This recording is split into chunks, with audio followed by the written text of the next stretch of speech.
Assalamualaikum warahmatullahi wabarakatuh. Alhamdulillahirrahmanirrahim. Pada kesempatan di siang hari ini kita kembali bertemu melalui daring dalam mata pelajaran sejarah peminatan kelas 10 IPS semester 2. Materi yang sudah kita pelajari di pertemuan sebelumnya yaitu terkait dengan manusia purba yang ada di Indonesia. Nah, untuk kali ini kita akan melanjutkan materi tersebut, memasuki ke manusia purba yang ada di Afrika. Namun sebelum kita masuk ke materi selanjutnya, saya ingin mengulas terlebih dahulu untuk menambah daya ingat kalian terkait dengan materi sebelumnya, yaitu terkait dengan manusia purba yang ada di Indonesia. Nah, manusia purba seperti yang sudah kita pelajari pada pertemuan kemarin, yaitu adalah jenis manusia yang hidup pada masa praaksara atau sebelum tulisan ditemukan. Bagaimana bisa menentukan adanya manusia purba di situ?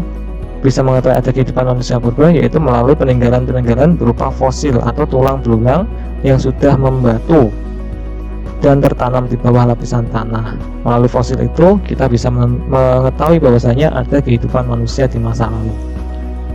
Kemudian ada ilmu bantu sejarah untuk meneliti fosil manusia dan tumbuhan dan hewan, yaitu disebut dengan paleontologi. Ilmu bantu sejarah untuk meneliti fosil. Sedangkan paleoantropologi adalah ilmu bantu sejarah untuk mempelajari kehidupan manusia purbanya. Nah, ini perbedaan antara paleontologi dan paleoantropologi. Nah, kemudian manusia purba yang ada di Indonesia yang sudah kita pelajari kemarin ada 3 jenis, yaitu Meganthropus paleojavanicus, manusia raksasa yang paling tua yang berasal dari Jawa karena berada di lapisan paling bawah. Pithecanthropus, ada berbagai macam jenis, ada Mojokertensis, Erectus, dan lain sebagainya. Kemudian jenis yang ketiga ada Homo sapiens, manusia modern yang sudah menyerupai manusia modern sekarang ini. Nah, di Indonesia ada beberapa titik ditemukannya jenis Homo, ada Wajakensis, Soloensis, Floresiensis, dan lain sebagainya. Nah, Meganthropus, mega artinya besar, yang kemarin sudah kita pelajari, ditemukan oleh von Königswald di lapisan tanah Pleistosen bawah. Hasil temuan berupa tulang rahang bawah dan atas yang ukurannya sangat besar, sehingga peneliti menjelaskan bahwasanya manusia jenis ini ukurannya sangat besar, makanya disebut dengan manusia raksasa. Kemudian yang kedua ada jenis Pithecanthropus. Nah, ini contoh ilustrasi Pithecanthropus mojokertensis. Yang ketiga ada jenis Homo sapiens. Nah, manusia cerdas bersifat seperti manusia modern. Volume otaknya sudah mencapai 1000 sampai 1200 cc. Nah, itu adalah manusia purba yang sudah kita pelajari di pertemuan sebelumnya, manusia purba yang ada di Indonesia. Nah, masuki materi kali ini kita masuk ke materi manusia purba yang ada di Afrika. Nah, ada banyak sekali jenis manusia purba yang ditemukan di benua Afrika. Bahkan usianya pun juga jauh lebih tua daripada manusia purba yang ada di Indonesia. Oke, selanjutnya kita akan ulas satu persatu terkait dengan jenis manusia purba yang ada di benua Afrika. Nah, ini yang pertama ilustrasi dari manusia purba dengan nama Homo ergaster. Nah, Homo artinya di situ sudah menyerupai manusia, artinya kehidupannya sudah semakin modern. Ini adalah ilustrasi gambarnya. Homo ergaster ini merupakan spesies hominid yang telah punah, hidup di Afrika Timur dan Selatan antara 1,9 sampai 1,4 juta tahun yang lalu pada era Pleistosen dan juga pendinginan iklim global. Nah, penamaan dari Homo ergaster sendiri ini berarti bahwasanya ergaster itu adalah pekerja, sedangkan Homo ergaster berarti adalah manusia pekerja. Mengapa kok dikatakan manusia pekerja? Karena di sekitar temuan-temuan fosil Homo ergaster ini ditemukan peralatan seperti kapak genggam dan parang di dekat sisa-sisa kerangka saat penggalian, sehingga itu yang menjadikan peneliti menamakan manusia purba ini dengan sebutan Homo ergaster atau manusia pekerja, karena di sekitar fosilnya terdapat kapak genggam dan juga parang. Nah, itu digunakan alat yang digunakan untuk bekerja, makanya oleh peneliti dinamakan manusia pekerja. Nah, Homo ergaster ini merupakan manusia jenis paling awal dari anggota Homo karena hidupnya cukup tua, yaitu 1,9 sampai 1,4 juta tahun yang lalu. Menjadi nenek moyangnya munculnya Homo erectus. Nah, Homo ergaster sendiri ditemukan oleh Richard Leakey di situs East-Lake Turkana dari Kobe, Fora di Kenya.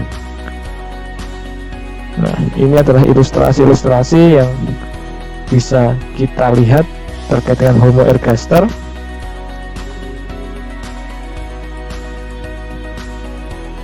Nah, menurut para ahli, sebenarnya ahli paleontologi terkait dengan kehidupan manusia purba ini, Homo ergaster ini paling cocok disebut dengan nenek moyang Homo sapiens daripada Homo erectus gitu. Nah, karena yang sudah menyerupai dengan manusia modern, dari volume otaknya yang sudah membesar dan kecerdasannya dengan ditemukan alat-alat itu tadi. Nah, ini adalah Homo ergaster. Ciri-cirinya memiliki kapasitas tengkorak dengan kisaran 800 sampai 1200 cc, artinya lebih besar volume otaknya dibanding dengan Pithecanthropus yang ada di Indonesia. Kemudian wajah berukuran kecil dan lebih ortognatik, memiliki enamel gigi sedikit, tinggi tubuh sekitar 190 cm, memiliki hidung besar. Kekuatan rahang telah berkurang, artinya rahangnya ini sudah tidak kuat lagi, tidak seperti manusia purba di Indonesia seperti Meganthropus maupun Pithecanthropus. Artinya kalau rahangnya ini sudah tidak kuat atau kekuatannya berkurang, otomatis dia tidak memakan makanan yang mentah, tapi sudah bisa mengolah makanan sendiri, memasak makanan sendiri, sehingga lebih mudah untuk dikunyah gitu. Kalau kekuatan rahangnya kuat, itu dikategorikan, biasanya peneliti menyebutkan bahwasanya mereka masih belum bisa memproduksi makan sendiri, tapi masih mencari makanan dari alam gitu, atau yang disebut dengan food gathering. Kalau food producing, dia sudah bisa memproduksi makanan sendiri. Nah, Homo ergaster ini dia sudah bisa memproduksi makanan sendiri, dibuktikan dengan adanya tulang rahangnya ini, kekuatan rahangnya telah berkurang atau tidak sekuat lagi, tidak sekuat Meganthropus, artinya dia sudah bisa mengolah makanan sendiri. Nah, itu terkait dengan Homo ergaster. Selanjutnya ada Australopithecus afarensis. Nah, ini ilustrasi gambar. Nah, Australopithecus afarensis ini pertama kali fosilnya ditemukan pada tahun 1974 di Ethiopia oleh Jensen dan juga M. Type dan juga Coppens pada lapisan Pleistocene. Diperkirakan usia Australopithecus afarensis sekitar 4 juta tahun yang lalu. Menurut beberapa ahli, Australopithecus afarensis merupakan salah satu hominid tua di dunia. Nah, sedangkan menurut buku Sangiran Menjawab Dunia, Australopithecus afarensis dikenal dengan nama Lucy. Nah, ini disebut juga Lucy nih. Jadi istilah lain dari Australopithecus afarensis peneliti menyebutnya dengan nama Lucy. Fosil Lucy yang ditemukan pada tahun 1974 cukup lengkap, terdiri dari komponen tengkorak, rahang bawah, tulang anggota badan, tulang belakang, tulang rusuk, dan tulang pinggul. Diperkirakan tinggi Lucy 1,2 meter, yang mana Lucy ini juga sering dijuluki sebagai ibu kemanusiaan. Nah, jadi ini yang perlu kalian catat, Lucy Australopithecus afarensis ini juga dikenal dengan nama Lucy, yang juga dijuluki sebagai ibu kemanusiaan. Mengapa kok dijuluki seperti itu? Karena sifat purba yang dimilikinya, yang menjadi cikal bakal akhirnya manusia-manusia yang lainnya. Kemudian hingga saat ini ditemukan sedikit 324 spesies kerangka Lucy di lembah Hadar dan 30 spesimen di Tanzania.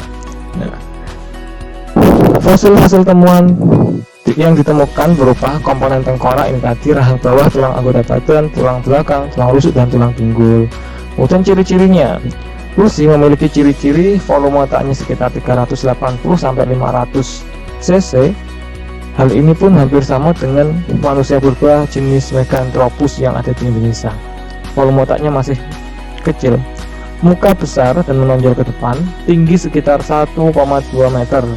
Artinya tidak cukup tinggi, hidup sekitar 4 juta tahun yang lalu, memiliki tangan panjang dan kaki pendek. Kalau memiliki tangan panjang dan kaki pendek ini, peneliti bisa melihat bahwasanya manusia purba jenis ini memiliki keahlian dalam hal memanjat. Nah, karena ukuran tangannya ini lebih panjang daripada kakinya. Nah, itu menjadi salah satu tanda bahwasanya oleh peneliti, sebagai tanda bahwasanya manusia purba ini lebih ahli dalam memanjat, telah mampu berdiri dengan tegak. Nah, selanjutnya yang ketiga ada Australopithecus africanus. Australopithecus africanus ini ditemukan oleh Raymond Dart tahun 1924 di Taung Afrika berupa fosil tengkorak kepala. Nah, jadi fosil tengkorak kepala ini yang ditemukan oleh Raymond Dart. Bagian tubuh yang ditemukan adalah tengkorak. Menurut Raymond Dart, karakteristik yang dimiliki Australopithecus antara lain adalah ini. Ciri-cirinya adalah hidup di tempat terbuka 3-2 juta tahun yang lalu, volume otak sekitar 450-600 cc, artinya lebih besar daripada manusia purba jenis Australopithecus afarensis. Nah, hidupnya pun juga ini lebih muda daripada Australopithecus afarensis, artinya Africanus ini lebih muda daripada afarensis, dan juga volume otaknya sudah semakin berkembang. Tinggi badan sekitar 150, lebih tinggi daripada afarensis, dapat berdiri tegak, sudah mengkonsumsi tumbuhan dan buah-buahan, tidak lagi mengandalkan buruan. Dianggap sebagai spesies pertama yang melakukan pemburuan hewan besar. Nah, jadi sudah berani melakukan perburuan hewan-hewan yang ukurannya jauh lebih besar daripada ukurannya. Ini terkait dengan Australopithecus africanus. Kemudian yang keempat, nah, ada Ardipithecus ramidus. Ini ilustrasi dari Ardipithecus ramidus. Bisa kalian semuanya lihat. Ardipithecus ramidus ditemukan oleh Johannes Haile Selassie di Ethiopia tahun 1994. Nah, penemuannya ini mengundang rasa ingin tahu para antropolog dari Universitas Berkeley. Dalam penelitian lanjutan, para antropolog menemukan struktur kerangka manusia yang cukup lengkap jika dibanding dengan penemuan fosil manusia purba yang lainnya. Nah, jadi penemuan dari Ardipithecus ini fosil-fosilnya cukup lengkap, sehingga itu yang banyak mengundang para ahli-ahli sejarah ataupun ahli-ahli manusia purba untuk meneliti manusia purba jenis ini. Manusia purba ini memiliki ciri-ciri yang pertama, yaitu memiliki berat sekitar 50 kg, memiliki tinggi badan sekitar 120 cm, hampir sama ukurannya dengan Australopithecus afarensis. Volume otak seukuran dengan simpanse, artinya volume otaknya masih kecil, bisa dikatakan juga masih di bawah dari afarensis. Hidup sekitar 4,4 juta tahun yang lalu, artinya hampir satu masa dengan Australopithecus afarensis. Pandai memanjat pohon. Nah, cirinya artinya berarti ciri-cirinya adalah tangannya lebih panjang daripada kakinya. Gigi seri dan taring lebih besar dari kera modern, tapi berbeda dengan jenis kera. Memakan tanaman, buah, daun, mamalia kecil. Nah, itu tadi adalah Australopithecus Ardipithecus ramidus yang ditemukan oleh Johannes Haile Selassie. Kemudian yang keempat, nah ini ada Australopithecus robustus. Tadi ada Australopithecus afarensis, Australopithecus africanus, ya ini ada Australopithecus robustus yang ditemukan oleh Robert Broom di Kromdraai dan Swartland, Afrika Selatan. Nah, untuk materi ini Australopithecus robustus kita akan lanjutkan di pertemuan selanjutnya. Untuk pertemuan kita kali ini kita cukupkan dulu sampai di 4 jenis manusia purba yang ada di Afrika. Di pertemuan selanjutnya kita akan bahas 4 jenis manusia purba lainnya yang ditemukan di benua Afrika. Yang mana tentunya pasti ilmu ini akan sangat bermanfaat buat kalian semuanya. Tetap belajar, tetap semangat untuk belajarnya. Jangan lupa dibaca lagi di rumah jenis-jenis manusia purba yang ada di seluruh dunia, karena itu nanti akan juga berkaitan dengan yang ada di Indonesia. Sampai di sini kurang lebihnya saya mohon maaf jika ada yang ditanyakan.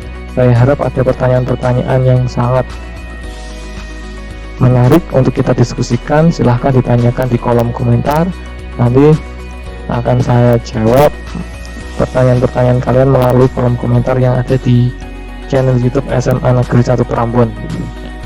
Nah, tetap jangan lupa kontrak belajar yang sudah saya jelaskan, sudah saya berikan bahwasanya penilaian ini nanti juga termasuk ke dalam penilaian rapot. Artinya keaktifan kalian, keikutsertaan kalian dalam KPM melalui daring ini, keaktifan kalian, keikutsertaan kalian, tugas-tugas yang kalian kerjakan, ujian-ujian yang kalian kerjakan, semuanya nanti akan masuk ke dalam penilaian. Jadi kalau ada yang bertanya, menjawab, menyanggah di kolom komentar, itu ada nilai keaktifan. Oleh karena itu saya harap anak-anakku semuanya bisa aktif, berikan pertanyaan-pertanyaan apa saja sehingga hal itu akan memacu kita untuk semangat dalam terus belajar, mencari tahu, mencari keingintahuan kita terhadap sejarah itu nanti. Nah, ya, silahkan jika memang ada yang ditanyakan bisa langsung ditanyakan di kolom komentar. Kurang lebihnya saya mohon maaf. Wallahul muwaffiq ila aqwamit thoriq. Wassalamualaikum warahmatullahi wabarakatuh.